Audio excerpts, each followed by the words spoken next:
All right, hello everyone, and welcome to our latest ALTA Insights webinar. I'm Jeremy Yohe, Alta's Vice President of Communications, and today we've got a great presentation lined up to discuss some practical elements that are necessary to build a strong tech stack.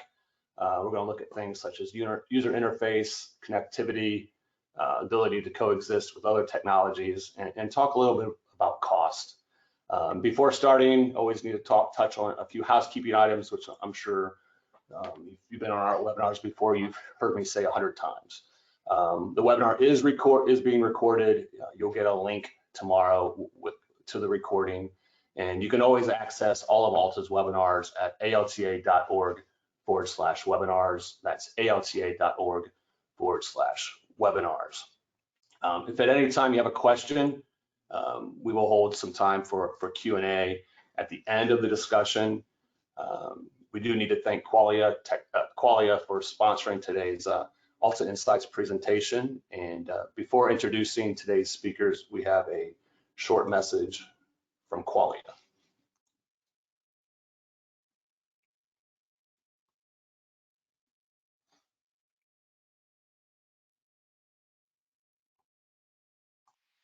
Qualia's digital closing platform is used by thousands of real estate, title, escrow, and mortgage professionals to provide simple, secure buying, selling, and refinance experiences. Whether you're running a closing for a purchase or a refinance, remote or in person, enjoy an easy and consistent process from order opening to post-closing. Qualia innovates alongside you. Together, we can proudly transform and simplify how homes are bought and sold.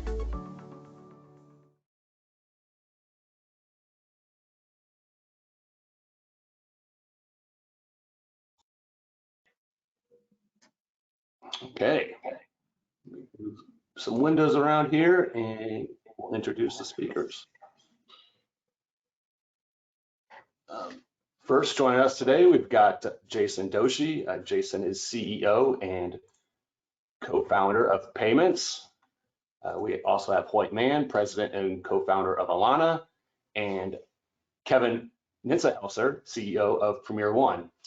Before getting into the conversation, I wanted to let each of the speakers talk a little bit about themselves and the company, just so everyone can get a better sense of the services they provide and how it fits into the discussion.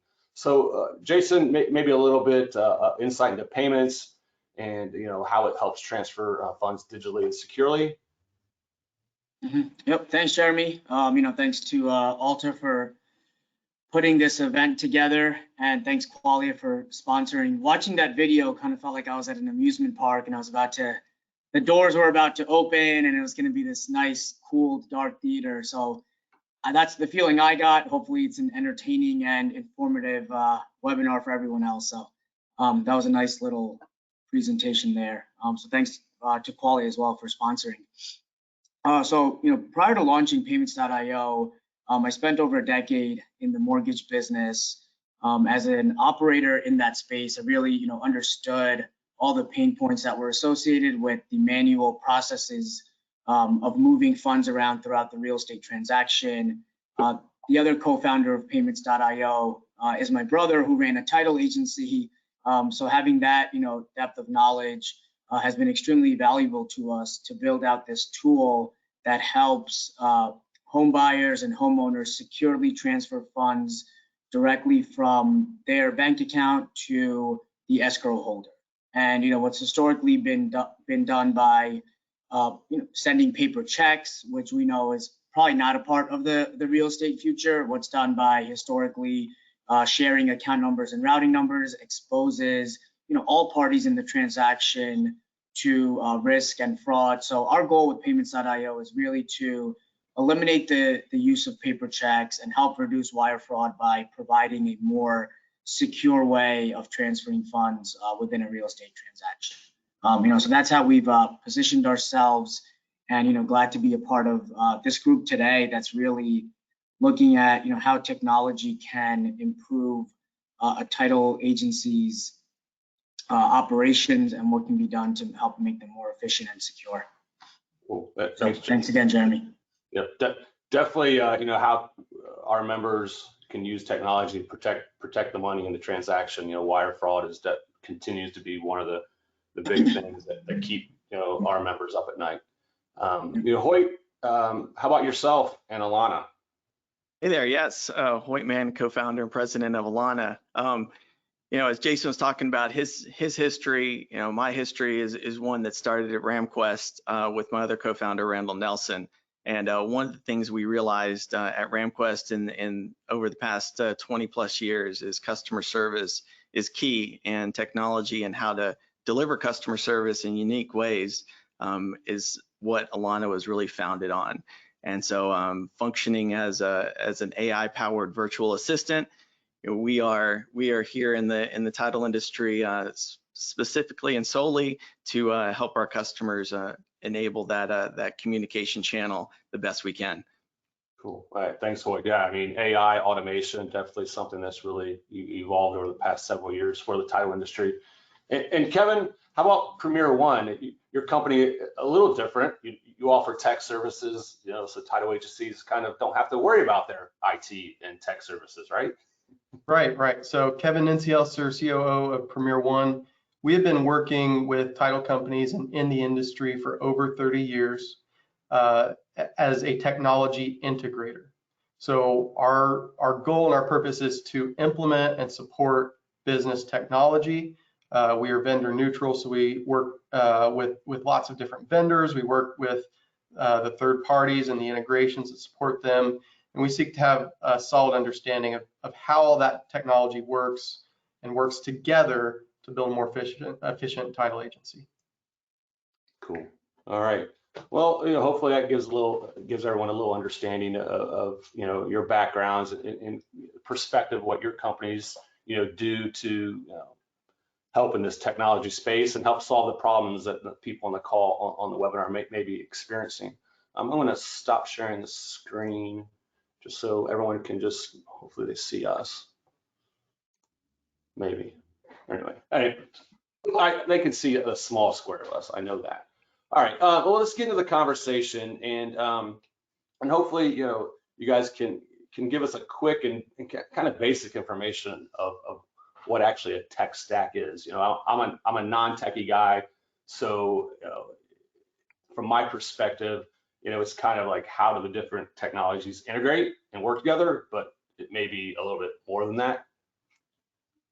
Yes, so I'll offer just a quick basic definition to get us started. A tech stack is a unique combination of technology, hardware, software, and services which work together to support and facilitate business operations.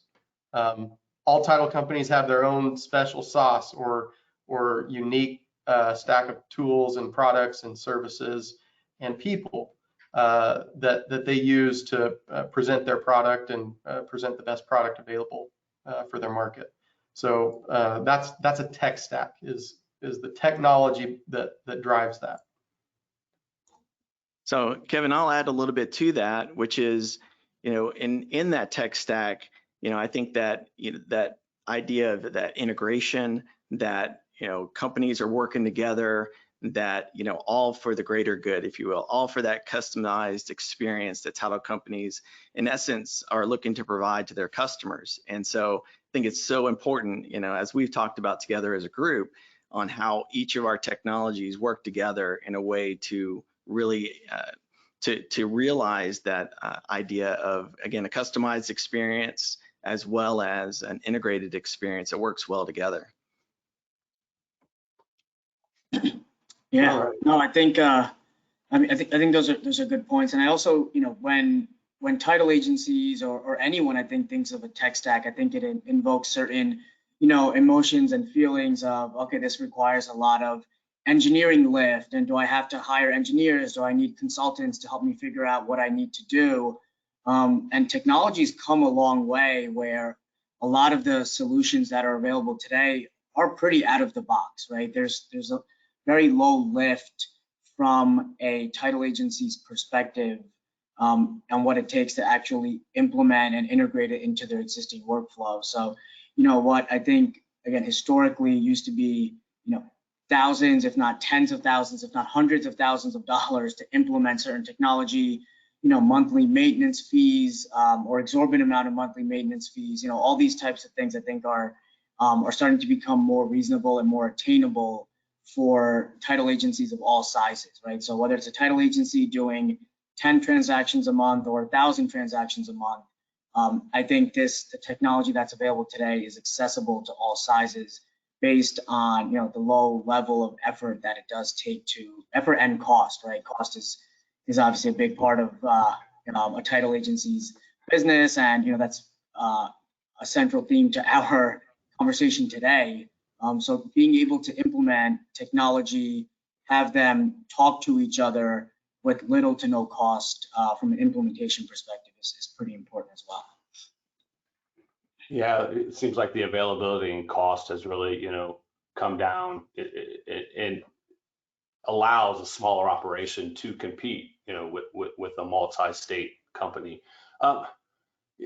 There's different lenses to look at technology. You can get a product to hopefully, improve your efficiency, or you can flip it and think about how it's going to better serve your customers, so externally. So how should a title company approach this when they're thinking about getting a new technology? What do you want to? I'll jump in there. Yep, I'll jump in. I have some thoughts on that. So I think it's especially with the real estate transaction, it's a very emotional purchase for the end client, right? Our companies are selling and marketing to title agencies, perhaps real estate brokerages. So it's B2B and then maybe B2B2C, maybe B2B2B. But I think it's important for all of the market participants who participate in the real estate transaction to understand that it's a very emotional transaction for the end user, who is the home buyer or homeowner, or even seller, right? You always talk about the home buyer, but the seller also could be on edge to see when's a transaction going to close, is something going to fall through last minute. So when you look at who technology really serves, I think if it the best technology ideally serves both your internal team members and the end client. And when you look at what type of technology can do that, a lot of it is similar to what Hoyt and Alana are offering, is conversational AI, right? It's providing updates where updates can be made, but then having a human jump in to provide that emotional support. So I think it's extremely important to consider technologies that not only help your internal team become more efficient, but also provide a better client experience for your end client. Yeah. Oh, go ahead, Kevin. Well, I'll just add on to that I wholeheartedly agree with that statement, that you should look to technology to help improve your efficiency or profitability or the quality of your end product. What I would advocate for is to make data-driven decisions about your technology. So I think often we make emotional decisions about, well, this looks really nice, or this has the potential to do all these things, but understand what you're paying for and what problem you're trying to solve. Technology that you select should either help you make money, help prevent you from losing money, or help improve your product efficiency or profitability. Yeah, Kevin, I was just yesterday watching a short little video from Bo Digital, and they were talking about this emotional decision to purchase technology because a title company down the road has it. And again, these emotional decisions to purchase this technology can be detached from the true business or the business problem that the technology is solving. And so it's great to say, oh, well, this other company has it, I need to have it to be competitive, or I need to have it because it looks cool. But you're right, looking at how that technology fits into your current environment and your culture and the actual community that you're serving. Listening to one of my customers talk about how they're trying to put the technology in place ahead of the need of the actual market that they're serving, and realizing that they're layering technologies in place. And I think, you know, when I listen to her describe the layering that she explains to her team that she puts as far as technology in place, you know, I thought that was just a great example. It really kind of blended well with our topic here today, which is a stack, you know, a layering, if you will, of technologies, and how they need to work together for the internal staff, and at the same time work together to service that community. Yeah. Hoyt, I mean, I think it's, you know, you mentioned it's an emotional struggle to get the technology that someone down the road has, which is, you know, probably true, but I think it's also an internal struggle when, you know, certain organizations that have been around for 2 decades have operated in a certain way. And it's like, well, you know, a cyber attack has never happened. I've never been hacked. I've never been a victim of wire fraud, so I'm okay. Yeah. Right. So I think it's also like you're kind of, just because it hasn't happened before doesn't mean that it won't happen in the future. And, you know, when you're looking at technology, it's right. How can I, you know, what is my competitor down the road doing? And I think that's an important way to look at your tech stack. But, you know, internally, it's also important to look at what are my vulnerabilities and where is the market headed? How do I meet the market in the future, right? Where we are today is great. We've been profitable, we've been successful, but what can I do to remain that way and not expose myself to something that I don't even know about, right? Because that's really what, you know, when you're looking at cybersecurity, you're really playing defense, right? You just need, you know, one small hack to creep through, and it could be devastating. So I think it's both an internal and external emotional decision. Yeah, very, very interesting. It definitely, you know, wanting to understand where is the market going and be able to offer those services that your customers need. Kevin, you also mentioned the importance of making data-driven decisions. So how does a company go about, you know, understanding or identifying where their pain points are in their operations and how technology could improve those? Yeah, that's a great question. So, you know, I think that one great mechanism for identifying that is to review what your peers are doing. Look at other companies who are succeeding and find out what are they doing. Are they using an Alana or a payments.io? Is that helping, you know, drive business their way because it's improving their speed or you know, protecting their business in some way? So I think leveraging the knowledge of the industry, and particularly those who are known to forecast well, is a key strategy in making that happen. So, you know, say I'm running a title company, and Jason, to your point, I've got kind of legacy technology that I've had for a couple of decades. How do I know if it's not effective? Yeah, well, and you know, I think the thing is, especially in title, things tend to move slow, and so it's possible that it is as effective as it was 20 years ago, right?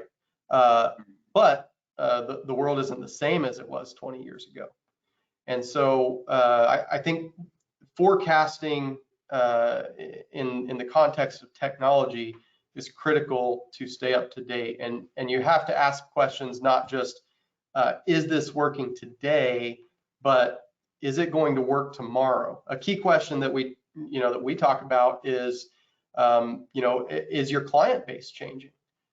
We know that there's a lot of people out there today. I have staff on my team who's never had a checkbook. So how are you going to serve you know, those people? Or what if your client doesn't check their email because they grew up in a world where email was not their primary communication mechanism?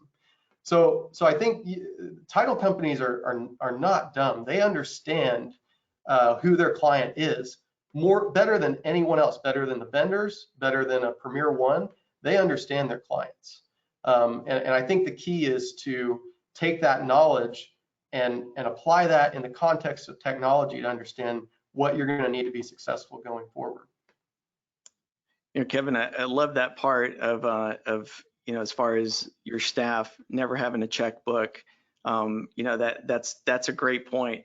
I heard a story the other day talking about how they had new staff come in to their title company, and there was a typewriter sitting beside one of the desks, and they looked at it, and it was, an old IBM Selectric, and they were looking at it going, where's the screen? How does this thing work? And if they were asked to do anything on that typewriter, that staff member is just lost and confused, and just very, so there's this influx of staff that's coming in that's looking for ways to do their job and to communicate the way that they would on a personal level, or they have done traditionally in the past with other businesses.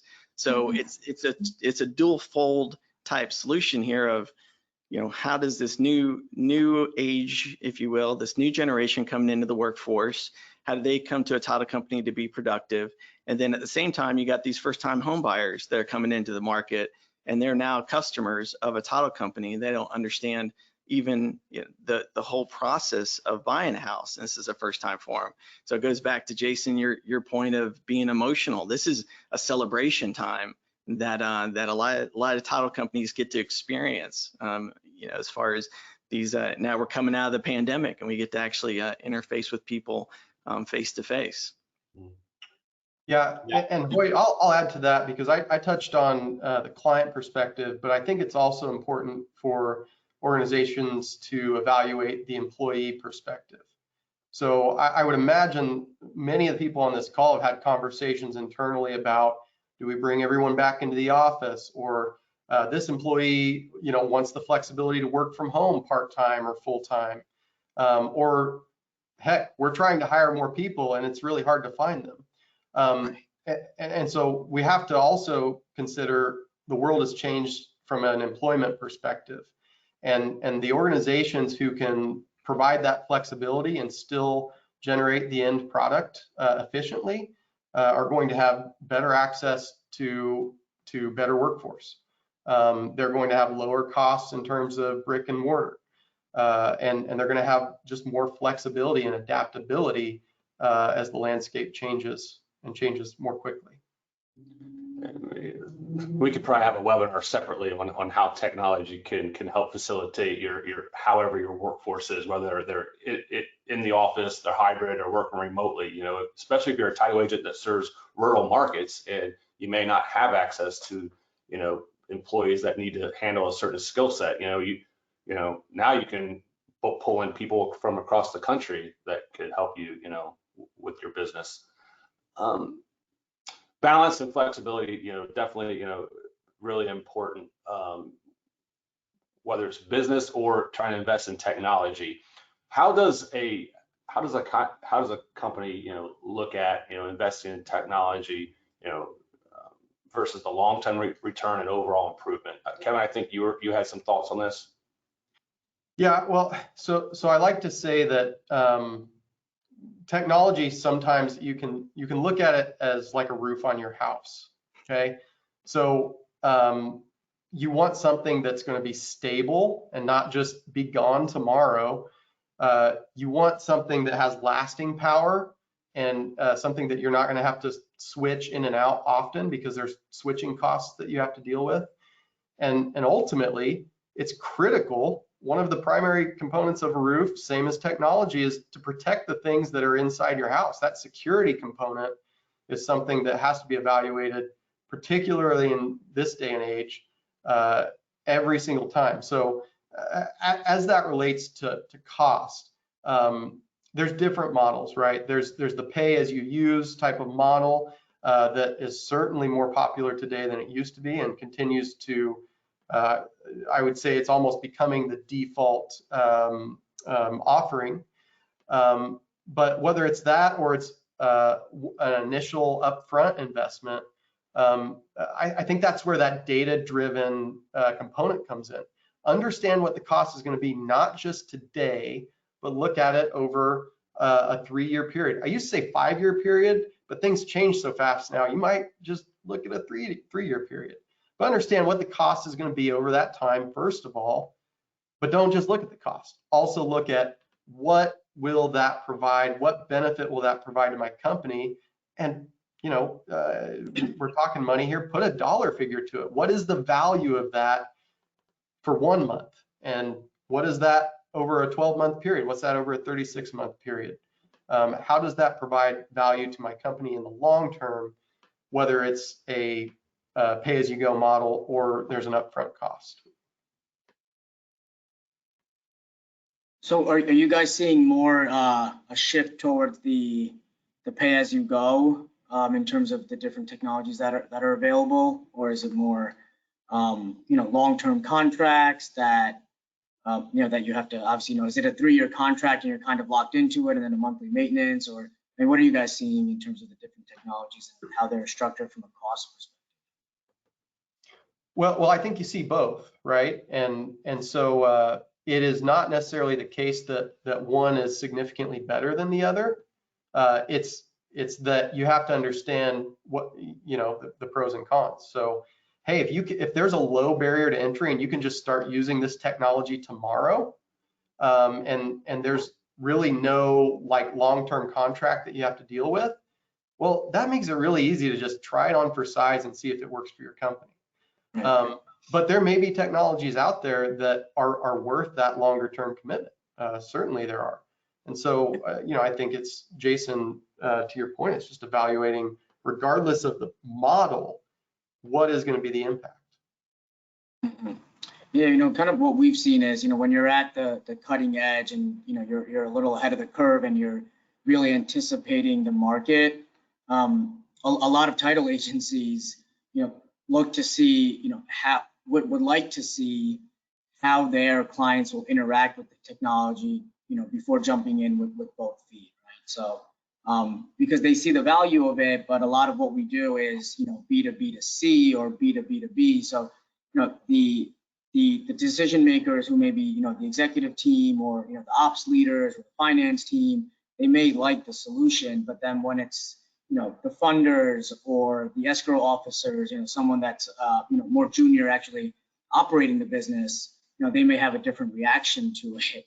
And a lot of that reaction is probably around, wait, is this going to take my job, right? I think that's the biggest concern about technology is, this is great, but what do I do then? Or what does my role evolve into? And I think for leadership and the C-suite, it's important to have a clear message to their team of what this technology is not only going to do for the business, but what it's going to do for their team members, and how they can evolve into other roles, and just encapsulating the concept of doing more with the same number of team members, right? How we can grow our business, how we can cut costs, and position ourselves, especially when you look at what's happened over the past 2 years. It was a huge refinance boom, right? So many title agencies were staffed to handle, let's say, 100 transactions a month. The volume tripled. Now they have to handle 300 transactions a month. Most likely a little bit of customer service might have taken a hit. Turn times might have taken a hit. But if the right technologies were implemented, they maybe didn't have to, hire in a panic, or they didn't have to let customer service, falter, or turn times take a hit. And I think that's really where, it's important, especially today, when you look at where the transaction volume is, where mortgage rates are, and what the forecast for the rest of the year is, to say what's the ideal time to implement a technology that can position me to do better in the future. Yeah, I love that thought, for the sake that I think if there's, most every person, title company on this call, more than likely has open recs. I know we have a whole stack of them ourselves, because hiring's hard. And not only is hiring the right people hard, but ramping those people up so they become productive in your organization takes time. And as this market changes, I mean, who knows what that next change is going to look like? I mean, we saw some changes in the past month that have affected, the mortgage industry. We'll continue to see some changes come through the year, and you just can't. A company from a technology perspective and integrating new technologies, it's great to have this goal and this vision, but it's not something that happens overnight. I mean, if I'm changing my overall systems or implementing a technology like Alana, it does take some time for implementation, training, rolling it out to the customers. And it does come back to leadership, being able to look into their crystal ball, have that vision, realize that the way people communicate is different and will continue to change, and it's being prepared for that change. So when it happens, you're ready for it. And because if you're trying to react when it happens, you're too late. And that's most business owners will hopefully will agree with me that you have to be thinking 6 months, 12 months, sometimes 18 months ahead of the game to hope that you get it right. And with decades of experience, those chances get a little bit better, but we're still, we're all working toward making sure that we're in the right place at the right time when it changes. And Kevin, I'm sure you have some great examples of people that went to virtualized servers and virtualized desktops prior to the pandemic, that when the pandemic hit, they were in the right place at the right time.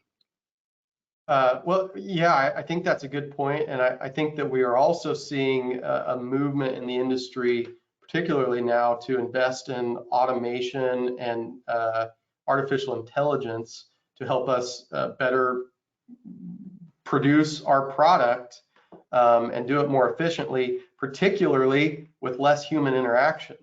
And it's not that to Jason's point, it's not that we want to take humans out of the equation.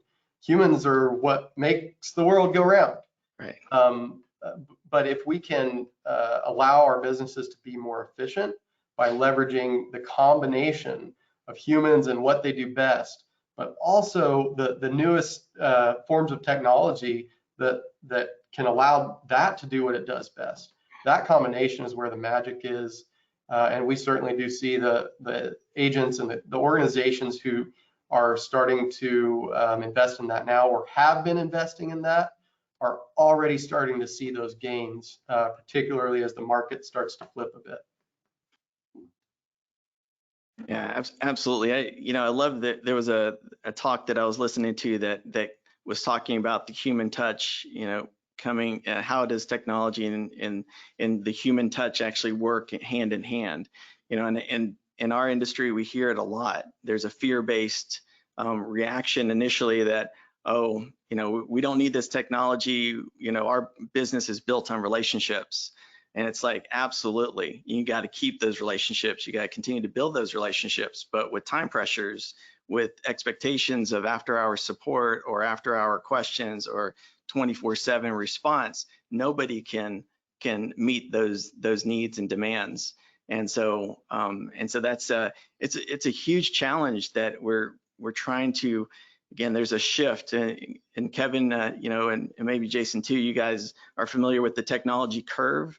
Well, we're kind of in this concept of a technology shift. That means you're no longer on that curve. It's a brand new curve, and that's where AI comes into play.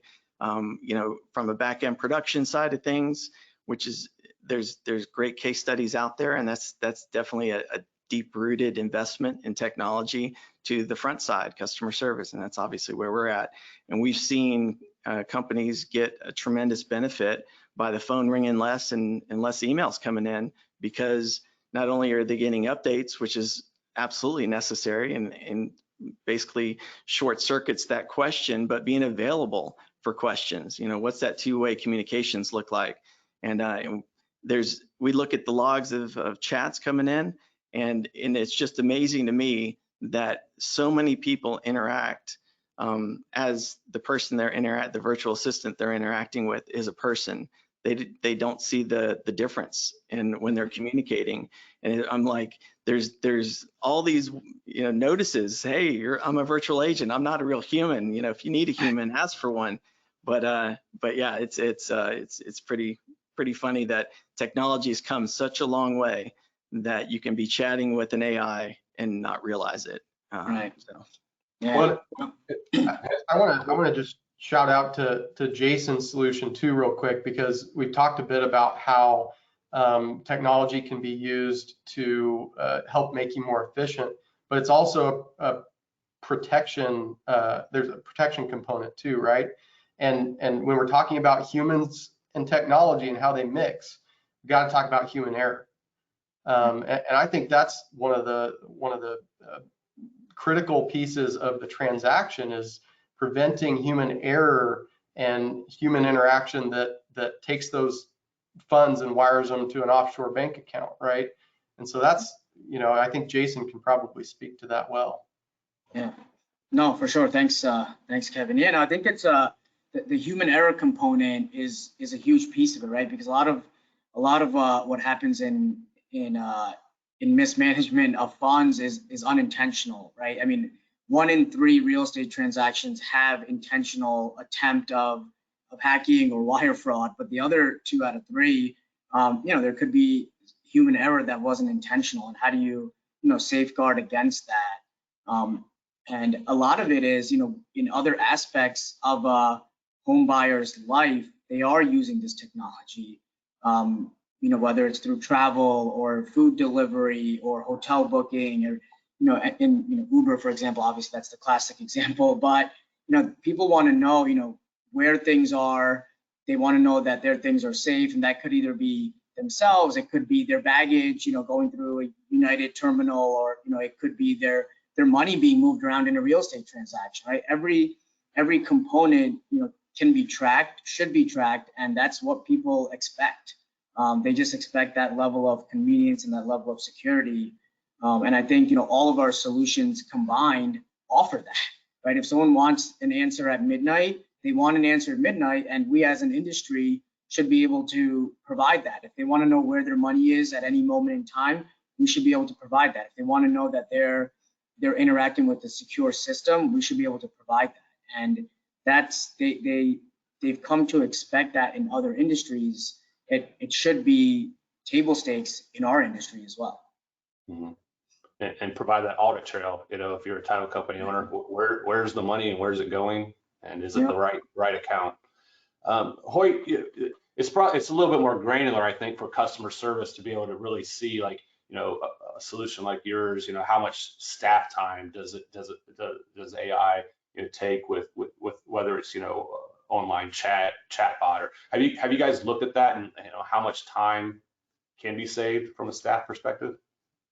Yeah, absolutely, we do. We look at that, and it comes back down to any company is at a size to where they're looking at call volume and they're able to audit their call logs, being able to have that level of visibility, and then if they are financially minded and they're actually looking at how much does every call cost, because it has to have somebody staffing, has to have somebody who actually handled those calls. It's looking at call handle times. And there's all these components of just having a phone line coming into your business.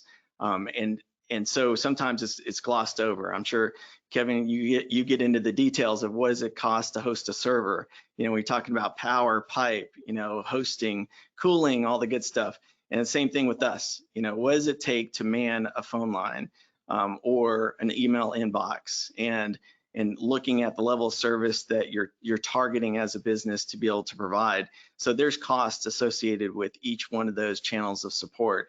And so as you bring on something like an Alana that expands your channels of customer service and support, and the business needs to understand what that means, or understand that this is a channel that has a limited range of monitoring and what level they want to get to. And it's a conversation that we have often is how is this going to impact, because this is brand new for a lot of companies, or they're growing into a much more sophisticated channel of communication.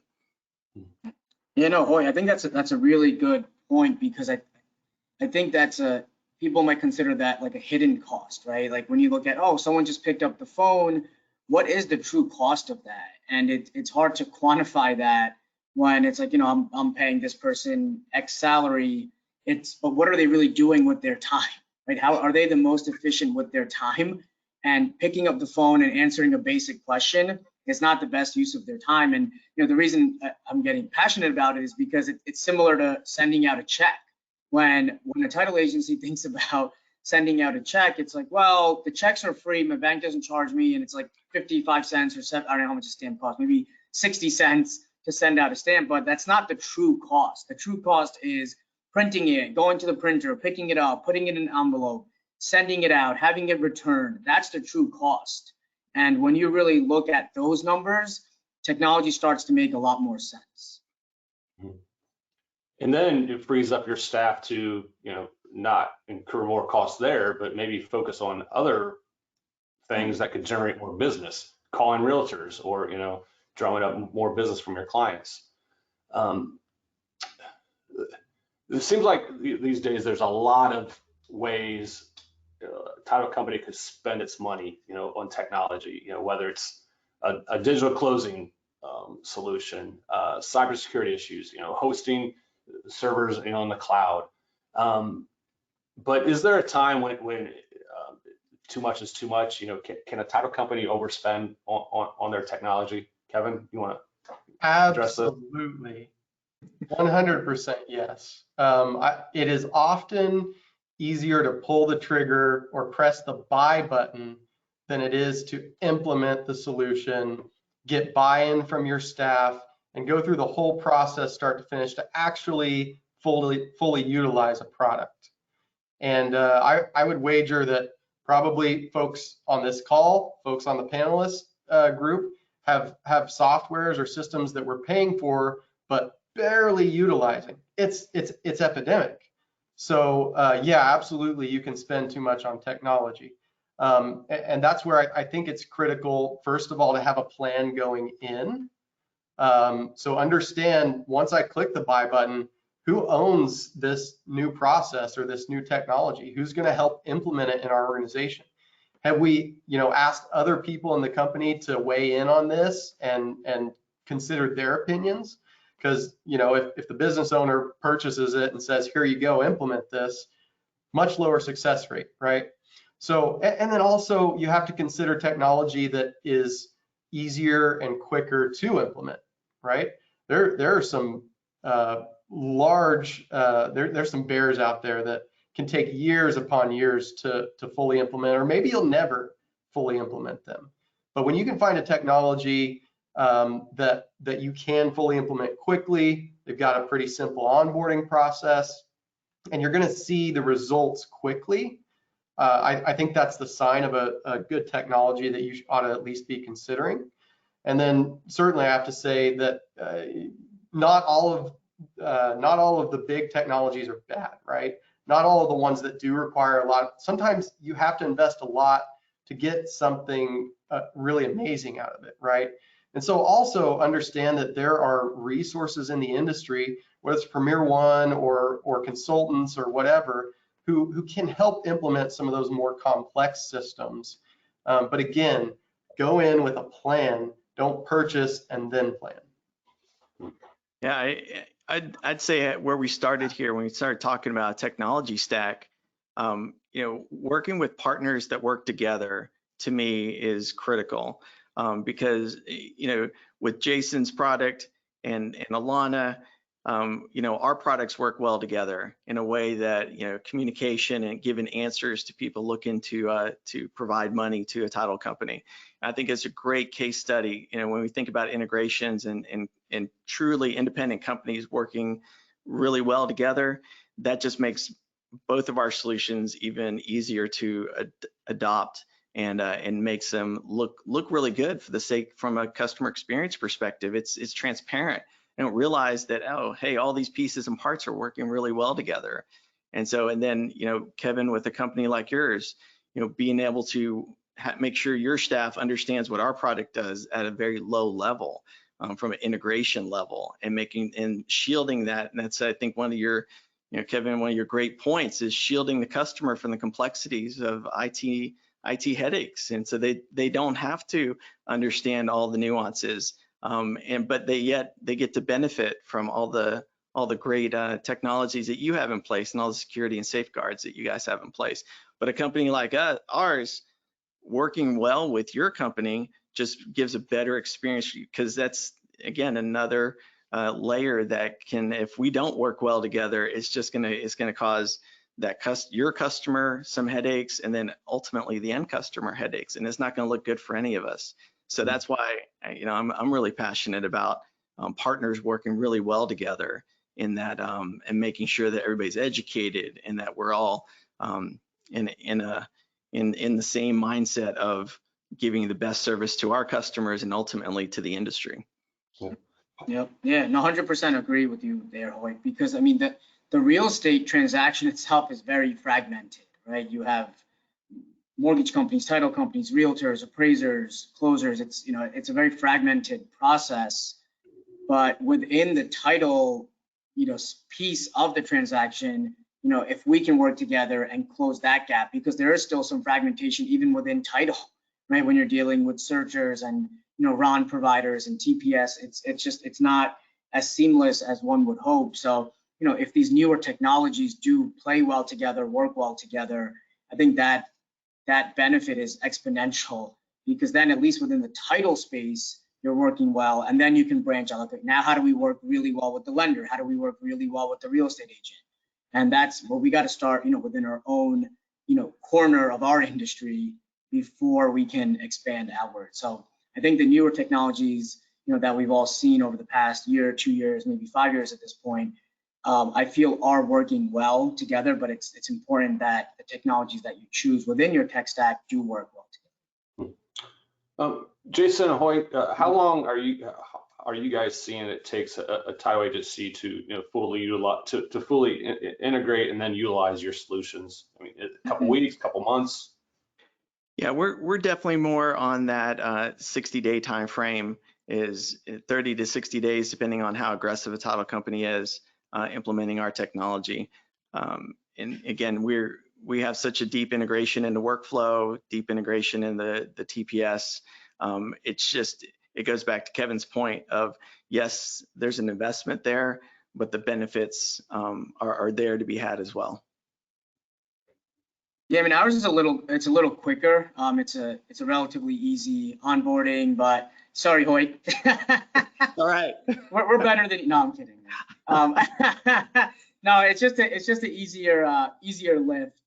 From when onboarding and training is completed. I mean, honestly, we've seen a title company accept funds in as little as a day. That was a little bit, it was not the normal time frame. The normal time frame is around 15 to 20 days. But it's, it's just a different process than Hoyt's solution. So all good, man. Yeah. We're working to get to the 15 days. Yeah. You guys have mentioned title production systems, and the Salt Pros, RamQuest, Qualias, have some significant functionality that can drive efficiency. But is it appropriate to rely on those, or when does a title agency need to look elsewhere to add on? So I'll take a stab at that. I think it's common for an organization to look to consolidate to a single vendor, or have the one thing that will solve all their problems. And as long as I've been working in technology, I've never found that solution in any industry. And so I think it's always appropriate to understand what is your primary line of business application, and what are its strengths, right? And then if there's something that you need in your business that is not a strength, if payment processing could be better with another solution, or communication with the client could be more efficient with another solution, and you have vendors who work well together to integrate that, then absolutely you should be looking elsewhere to the benefit of your business. Yeah, I think, screen fatigue, login fatigue is a real thing. And, everyone is striving to have that one login, that one screen open. But Kevin, I 100% agree. I just don't, regardless of title or real estate, I just don't agree in any industry that happens, only because there's just, in most instances, there are certain products that specialize and almost have to specialize or forced to specialize in order to be a successful product, right? There's not one that can do everything, because you just have to specialize in order to provide the value that your customers need. And I think the screen fatigue, when you have 8 screens open to process one transaction, yes, that's not ideal, but 2 or 3 may not be the worst. Yeah, so our experience has been, we promote kind of that concept of best of breed. So as Kevin was mentioning, go to any trade show in our industry, and look around at the vendors, and they're there for a reason. They're there to enhance the overall process in their special way. And so, we specialize in software, we specialize in technology. It's all we do day in and day out, and we can pass that benefit to again, from a actual everyday usage perspective, and how our product is implemented. We get to pass that on, and nobody has to understand the black box that is AI or that is Alana. Nobody has to care about it, and nor does anybody really want to care about it. What they want is they want to, maybe, keep that phone from ringing so much, or hire the next person to answer that phone because it is ringing so much.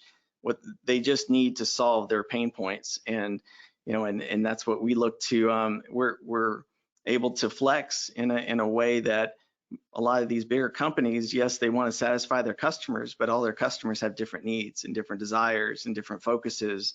And it's just, I think it's an unreasonable expectation to be put on some of these big companies to say that they're able to do it all, and do it all at a level that, everybody, all the panelists on here are able to serve the market. Yeah, no, I think one of the comment you made was that, that it just works. I think that's important, because sometimes, it's like it's over education, you're over complicating things. We're using buzzwords that might excite people, but they're not necessary, right? Like, people drive a car, they go from point A to point B, but they don't know how the combustible engine works. They don't know how an electric engine works, or an electric vehicle, not engine, electric vehicle works, right? It's just knowing and having the confidence that your solution will solve your problem. And I think that's an important piece to keep in mind. I often get the press releases that, company, tech vendor is now integrated, and I'll just use Qualia as an example since they're the sponsor. So how does that actually work, Jason? So if you're integrated with Qualia, and you're talking about, this single sign-on, so if I have a title agency, do I now need to partner with you, or since you're integrated with Qualia and I use Qualia, does that just kind of seamless for me? Yeah, ideally that's the goal. Yeah, it's to be as seamless as possible. And what's nice about the way we've specifically built our solution is that there's two faces to it, right? There's the user experience that the title agency, they have their admin dashboard and they have all that functionality, but with an integration, they can get that same functionality, and it's our engine that's powering all the payment processing on the back end. So they're still living within a Qualia system, and they're able to move money around, but it's not Qualia that's powering it. We're the ones powering it. And that is the ideal way that an integration could and should work. So that it is truly about being a seamless experience to the user. All right. I'm looking to build my tech stack. What are some of the basic things I need? Internet connection. Critical. Well, the funny thing is, when we talk about wire fraud and we talk about how to solve for it, one of the solutions that some title agents have is we don't send wires, we only use checks, or we have a separate computer that we only log into to send a wire. There's no other communication happening on that computer. So it's like, it's funny that you mentioned what do I need, and it's you kind of you're taking it to such a basic level, and I'd rather not take a step back and actually move forward and think of an automated solution or a technology solution to solve for it. So something as basic as internet, yes, is step one. Having a TPS is in my opinion is probably the next step, because that still sits at the center of the transaction. And then I think it's really looking at what your goals are and where you would want to be more efficient, right? How much time are you spending collecting checks and depositing those checks and logging them into your system? How much time are you spending picking up the phone just to respond and give the client an update that the search is back, or we have a confirmed closing date? That's really, what are the gaps that can be plugged, or the holes that can be plugged that are relatively manual, that can be used using very basic or technology that already exists. Yeah, So I think in a stack, the idea is that you're working from basic to more complex, right? So at the bottom of the stack, like you said, Jeremy, you got to have internet, you got to have computers, you got to have a way to get to the software or the communications systems that you're using. So you need, production software.